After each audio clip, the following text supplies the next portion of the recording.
Hello, this is episode 18 of the Martial Podcast. I'm your host, Mark Jacobs.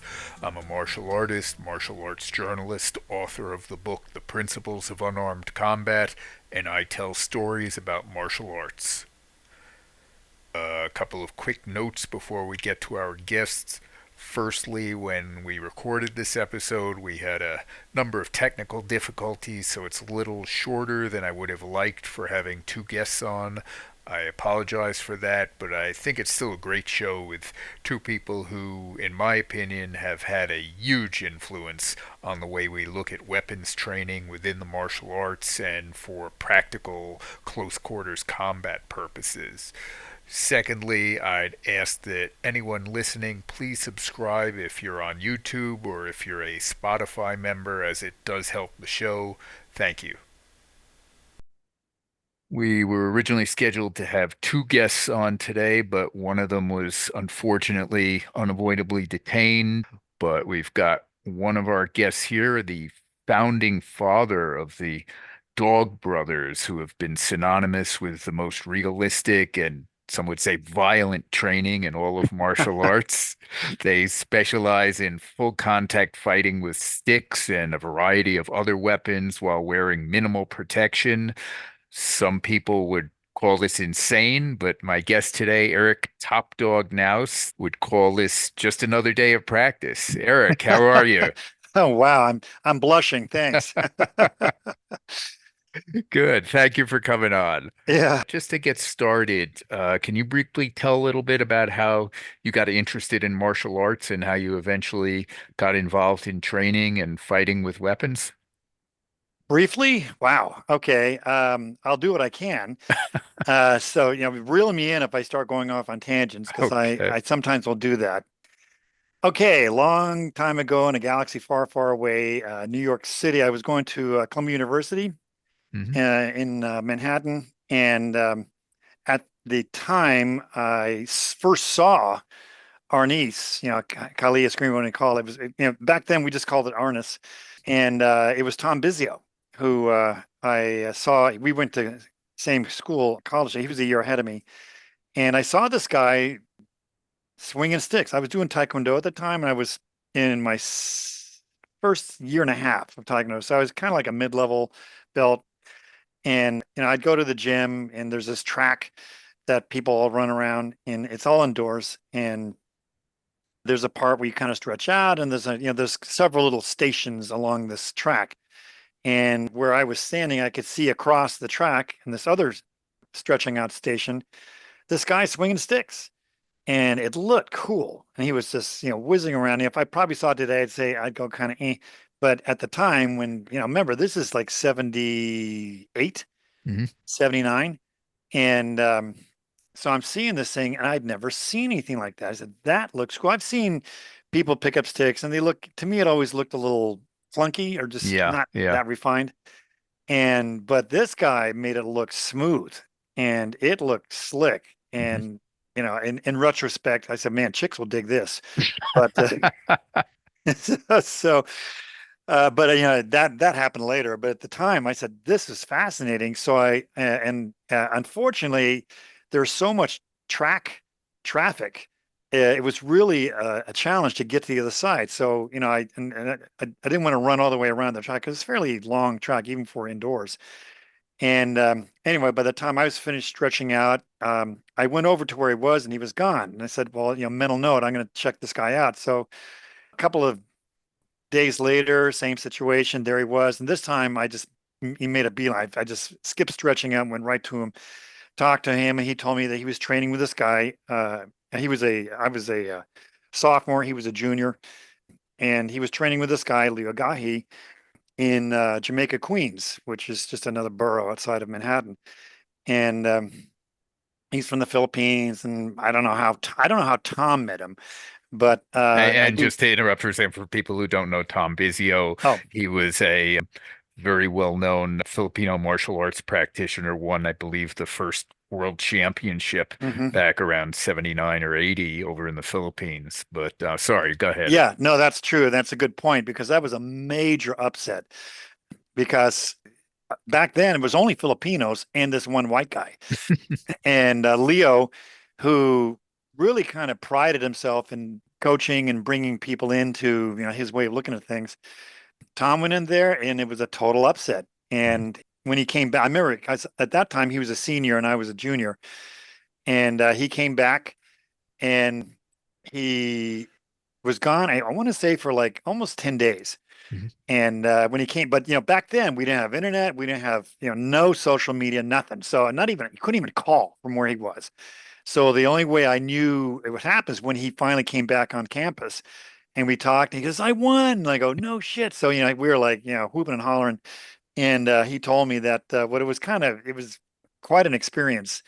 And but when he won, the judges gave it to Tom, and the guy who he beat apparently had won it before and was, all very, beating his chest and how he was going to beat this guy, and blah, blah, and Tom whooped him. Tom's an extremely gifted athlete, Mhm.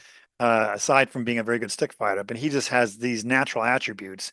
And one of his natural attributes is that his arms are disproportionately long compared to his body. He's like maybe 5'8", 5'9".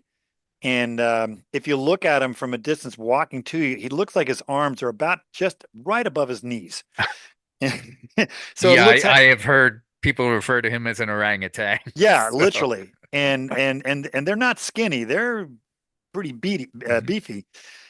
But I mean, super nice guy. And the thing about him is that and to this day, his footwork is just second to none. mhm, And I got a lot of my movement, my footwork directly from Tom. And mhm. Tom, he'll attribute it a lot to Leo Gahi, Right. because Leo, I mean, there's a certain, but Tom, everyone's going to you're going to have a system and then you're going to have a style. So the Mhm, system is move your foot here, here's a triangle, here's the evasion, blah, blah, blah. And then everybody's body is going to adapt to it a little different. And Tom is, a good example of that. And for some reason, I kind of adopted the way Tom did it more. mhm. And though Leo, I mean, Leo looked like he's dancing more. Tom just looked business. I mean, it Right. was business and I don't want to say soldier-like, but just very purposeful. Mhm. And so anyway, that's And me you and both trained with Leo Gahi, who oh yeah, had a more, let's say, aggressive method of training people than a lot of Filipino martial arts instructors had back then. Is that I fair to say? guess. I mean, at that point, I didn't know at that Mhm, point what it was. I didn't find out till later until I moved to California and I started training with Dan Inosanto.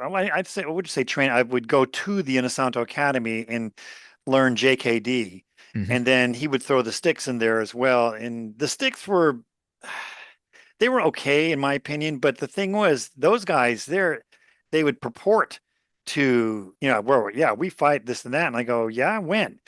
And they just I said, call me because I right. like doing this, and they never did. And Yeah, it turns out you they never did fight. you eventually started to really push the envelope of your training by fighting with less and less protection against Right. progressively bigger, more dangerous weapons, Well, real stuff.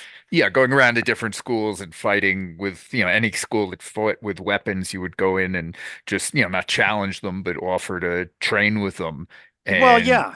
But back then, I mean, again, we're talking late 70s, early 80s, and there was still a big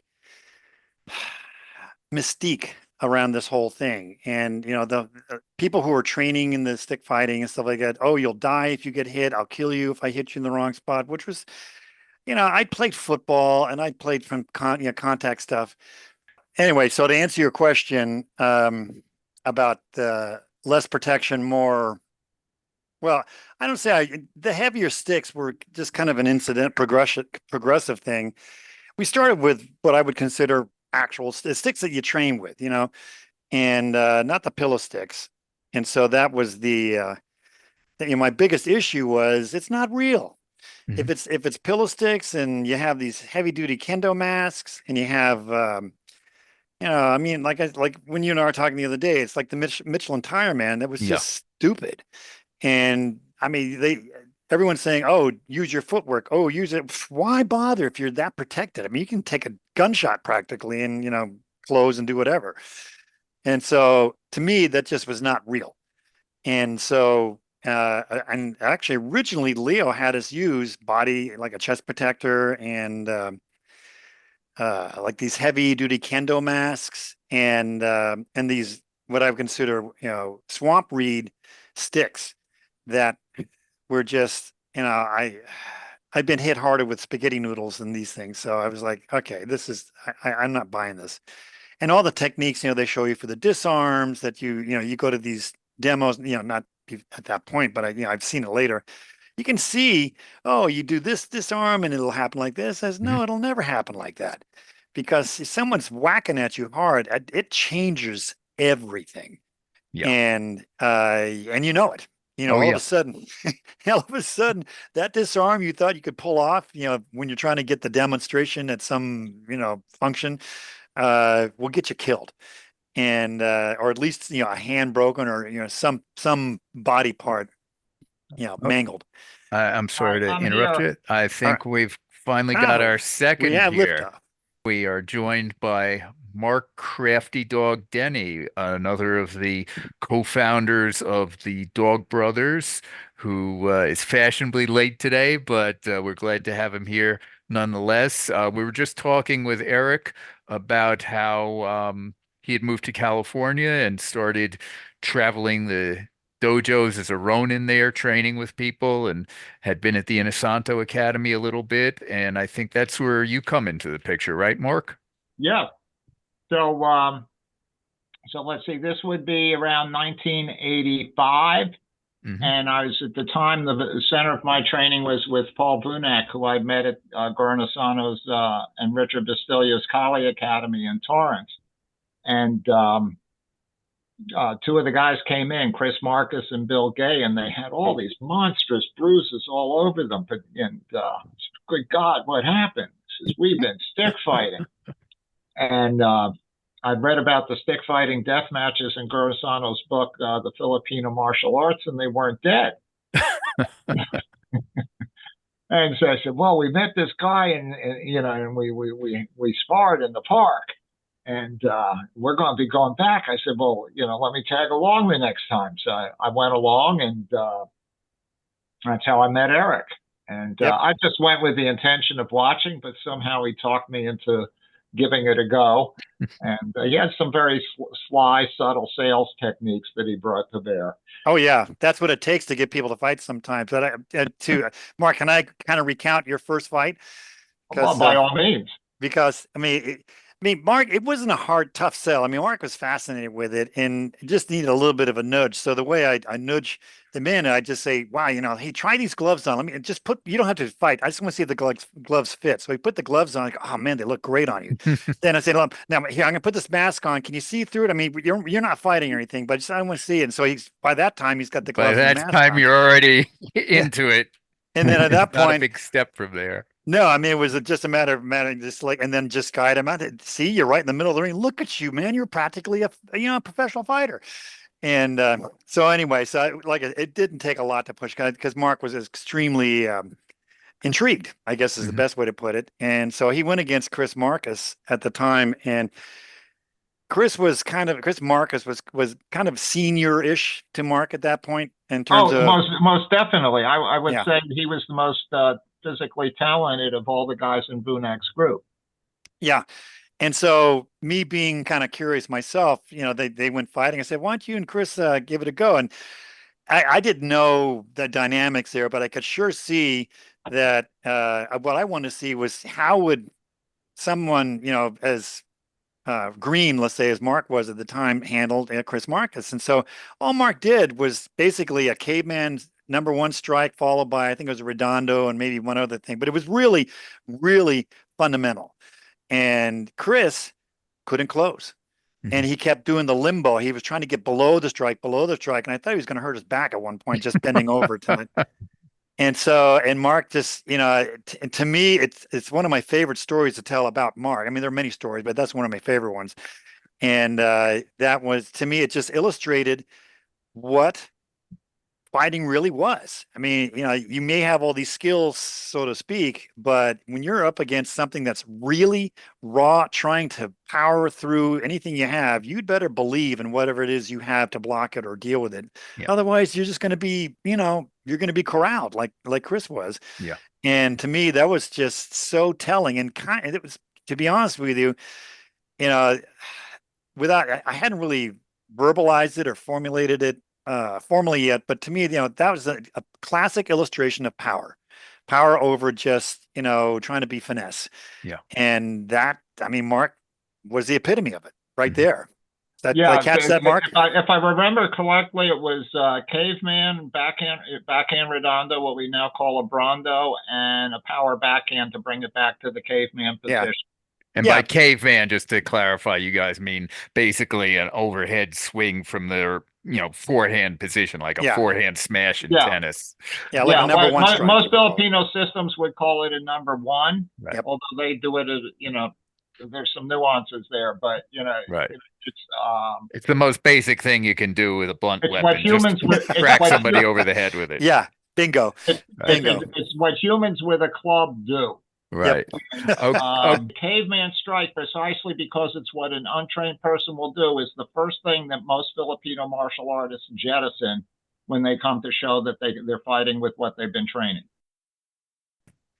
Okay, I think we lost Mark again due to some unfortunate technical problems, but we've still got Eric. So, Eric, just to continue here, you were talking about how you had been getting more aggressive in your training, doing more and more serious fighting with less and less padding. You had picked up a group of guys through the Inosanto Academy, like Mark, who thought the way you did, trained the way you did. And for people who haven't seen this, the way you fight, it's not what you generally see. It's basically like MMA, but using a stick. Is that Pretty much. right? Yeah. That's good. That's been kind of my description of it ever since MMA came around. So we do that with sticks. Oh, man. Oh, hey. Hallelujah. Whoa. Sorry, everybody, for the interruption, but Yeah. as a boomer, my superpower is the foil technology. All right. I'll try to pick up here where we were. So the way you guys train is rather aggressive and I would say violent. It's basically like MMA with sticks, and you use other weapons too. I've seen you using, some heavier sticks from wooden tonfas. So there's definitely a potential for injury. What about the downside to training the way you guys do? I mean, injuries do occur, and we've learned quite a bit about the dangers of CTE from severe head trauma. Does any of that ever give you guys pause? Well, a couple of things is one, we were relatively clueless, as most people were in those days, about the CTE, so we didn't worry about that all that much. But I want to give Eric a lot of props here. Eric was just so much in the beginning. Eric was so much better than everyone that if he just simply teed off, he wouldn't have had any playmates. Exactly. And so, he had a background with contact that was relatively rare in the Filipino martial art world. He had been a defensive end for Columbia University football. He proudly notes the last team to have a win before the longest losing streak in collegiate history. True. And he had also played lacrosse, which is very much a football-like contact game in some respects. And you're waving around the stick and throwing balls from it. And so he had that background experience, and at 6'4", 215 or so in those days, he was bigger than most of us. And so, he was very good at not breaking people. And so, I think that, that took root from the very beginning. And I remember sort of jumping ahead chronologically, but I think the point makes sense in this moment, is when I did the first pass at the edit for the Real Contact Stick Fighting series. I was doing the voiceover, and here's Eric kicking his ass this way, and here's Eric kicking his ass that way, blah, blah, blah. And Eric says, no, we're not going to mention names at all. He says he always had on a yellow tank top on Mm-hmm. top of over whatever T-shirt he had on or whatever. He says I'm just simply the man in yellow. Yep. And so from the very, so from there, from the very beginning, there was this sense about not keeping score and declaring winner or loser, but in more of finding kindred spirits that we could test this art and that our ability to perform in the adrenal state. Does that make sense? Yep. Yeah. Yeah, I understand what you're saying about the competitiveness and I've been at your gatherings and I know you do a very good job of cautioning people to not try to injure people. You're going hard, trying to do your best, but you want everybody to go home healthy at the end of the day. But you guys have flirted with the idea of doing some kind of competitive sport matches in the past for the UFC or other shows, and it's never really come about. But in recent years, we've seen various armored combat leagues, and I've seen some stick fighting matches done as part of MMA shows in the Philippines, but they didn't strike me as quite the same intensity as what you guys do. I'd like to know if you guys think that full-out weapons matches similar to what the Dog Brothers do will eventually become a reality as a full-fledged sporting event. And do you think that would be a good idea, or is it just inviting disaster given the potential dangers involved when people get overly competitive? I actually went down this road pretty far. There was a guy that I met. He had been a producer for one of Clint Eastwood's movies, and so he taught me. So we went pretty far down this road when we did the Nat Geo piece. When I was having the meeting with the original productions people, they were pushing the idea of a league, but I was just very concerned that with that, when you have winner and loser, that the inherent safety mechanism of friends at the end of the day, like how to do that, or if you have more protective gear, then it isn't what it is. Yeah. And so there's a real conundrum there. Mm-hmm. And so tried this professional thing, and I was very unhappy with the movie producer guy, and so we looked into it pretty hard, but it didn't come together. And what I've come away, if someone has an idea as how to pull it off, I'm open, but Yeah, I think I'm not seeing a solution to that conundrum. to do it as an actual competitive sport like MMA, I don't think you would be able to keep the same attitude Yeah. and concern for people's safety that you do have there. And even given the safety lecture that you guys put on and the fact that a lot of you know each other, you've trained together, you're not trying to kill each other, there are still some serious injuries at your gatherings occasionally. Yeah, So, and there has been some CTE. I yeah. took a major blow to the head at the time. We all thought it was funny, but now I have my left eye drifts off a bit from the orientation of the right eye. That's not an insignificant cost. Yeah. And that's enabled me to be better at one of my functions in all of this, which is when somebody, I see somebody get their bell rung, I give them the guidance that they're done for the day. I mean, we say only you are responsible for you, but I talk them out of, I say, you need to call it a day. Really, I've been at this a while. You need to take my advice. And I think that's a good point Mark just made. And it's kind of a function of us as elders at this point, because, we've seen it. I mean, fortunately, it's been for what we have done. We've been pretty lucky. Yeah. There have been injuries, yes, but the potential for way more is obviously way more. And we got lucky. But in retrospect, you can see, okay, time for you to sit down. You took a shot in the head. I don't want you to take another shot in the head today. How do you balance that, trying to keep the safety while also keeping the realism? That's a very fine tightrope Well, to there walk. needs to be danger. I mean, for what this is. If there isn't, it loses its meaning. I would point out that as far as the headgear goes, and that's really the key point. When I first met Eric, he had on these, helmets that he had forged, I think would be the right word, and they were very, very heavy. You needed good neck muscles, but they were, you could hit it with a baseball bat and it wouldn't dent. But then we had a guy when we were doing the After Midnight group at the Inasano Academy, which is immediately prior to the founding of the Dog Brothers.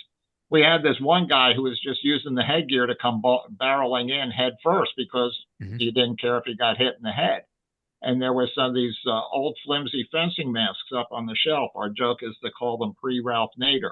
And, so getting hit in the head with one of those, basically it was a screen door over your head. It protected your teeth and not much more.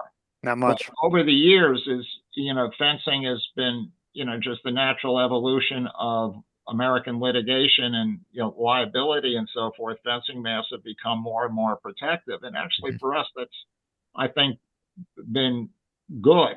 That there are angles at which can you get rocked, can you get dropped? Yes, the genuine danger is not taken away, but they lessen the blows to the head? Yes. Well, I know when I first met you guys, you were fighting with the old-fashioned fencing masks, which are basically like a wire screen around your head. It's no protection at all against head trauma. It was just, I guess, to protect your face against getting maimed. Yep. And that's kind of what I started with in Colombia, what Tom and I used, because we worked out down in the cellars and at one point, and that's where the fencing team was. And there's extra masks just hanging out. And so I would ask, hey, can I use these? And they go, yeah, we don't care. We don't use them anymore.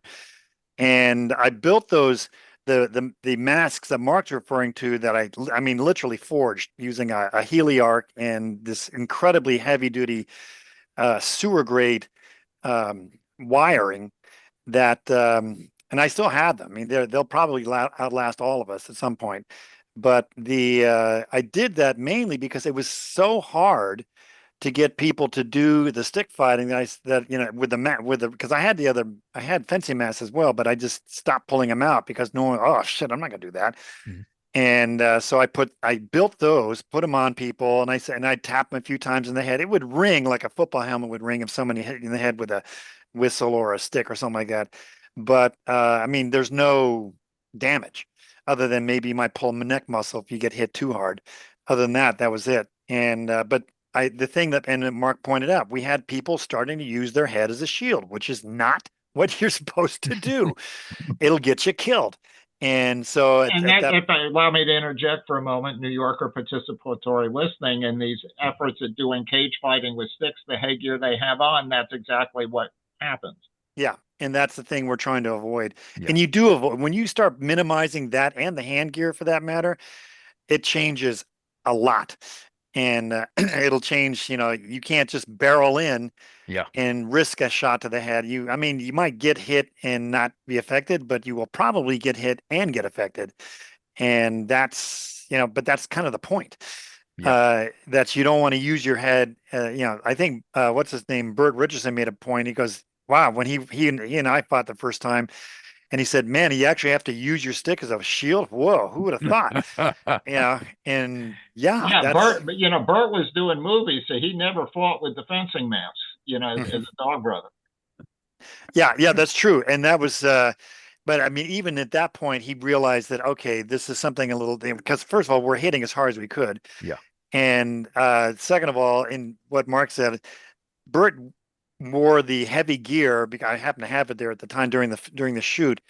But in retrospect, in his instance, I don't want to mess up his career. That's where the money is. I mean, contrary to popular opinion, it's not like millions of dollars in stick fighting, and so you don't want to damage what your daily bread. Good-looking guy, and he was the choreographer for Kickboxer 4, I think, and he was doing some stunt work. Yeah. And so, he couldn't, go into a gig, with, bruised face or whatever. So, understood. Now, I know from talking to you, Mark, that there's a difference between the Dog Brothers as a collective and Dog Brothers Martial Arts, which is your own particular brand of martial arts based on what you guys have learned and you try to perpetuate. How have the Dog Brothers methods of training and fighting evolved over the years? Where do you see the style now?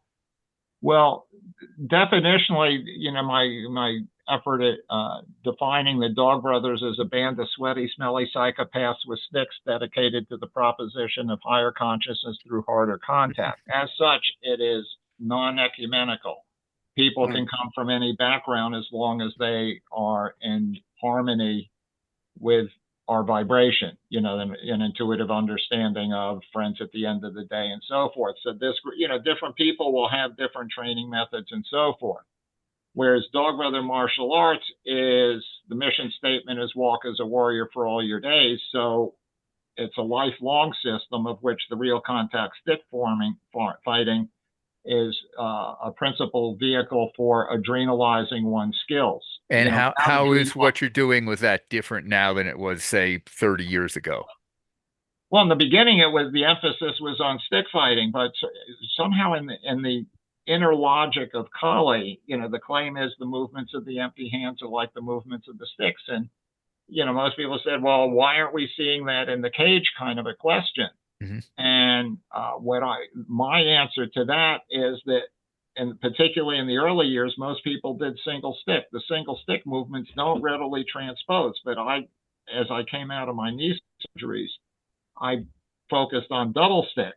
And so when I evolved over to the Raw Gym around 2000, I think it was, which was a world-class MMA gym, Rico Chiapparelli invited me to join.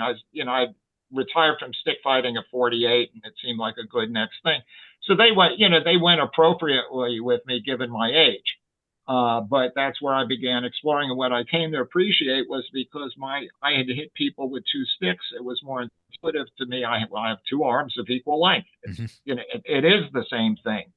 And so I genuinely do use those movements when I fight, spar. At my age, I'm just sparring. But but when I go empty hands, I am using those movements. And from that came the third area of the system, which is die less often, the interface of gun, knife, and empty hand. If you only have one idiom of movement, not one for empty hand and not one for weapons, right, when you're in a street situation where weapons are or may become involved, in terms of your reaction times, it's very helpful to have essentially one idiom of movement regardless. Right.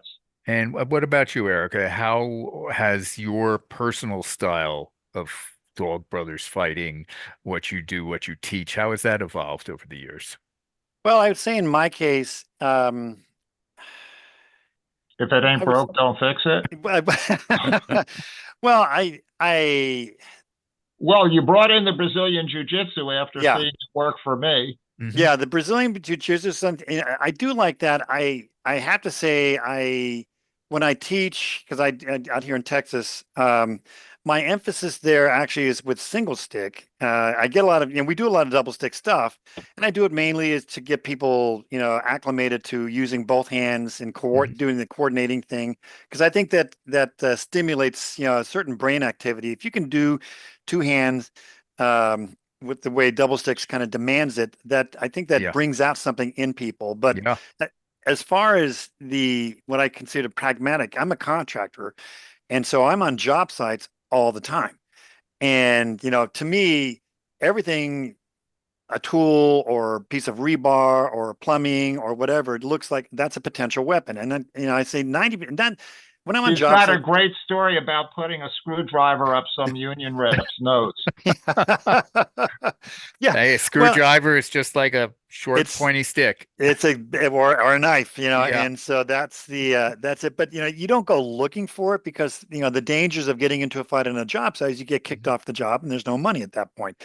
So you minimize it. But there are occasions where things get testy. The drywallers might get pissed off with the framers, who get pissed off with the electricians. There's sometimes it's a job site.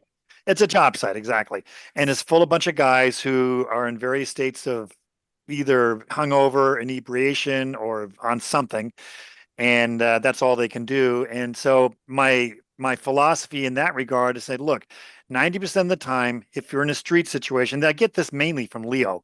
But you're going to have one stick, and get real good with that. Because everyone, two sticks looks very cool. I agree. And when we fought for filming the Real Contact, we did a lot of double sticks, and it looks cool. And I love double sticks. Don't get me wrong.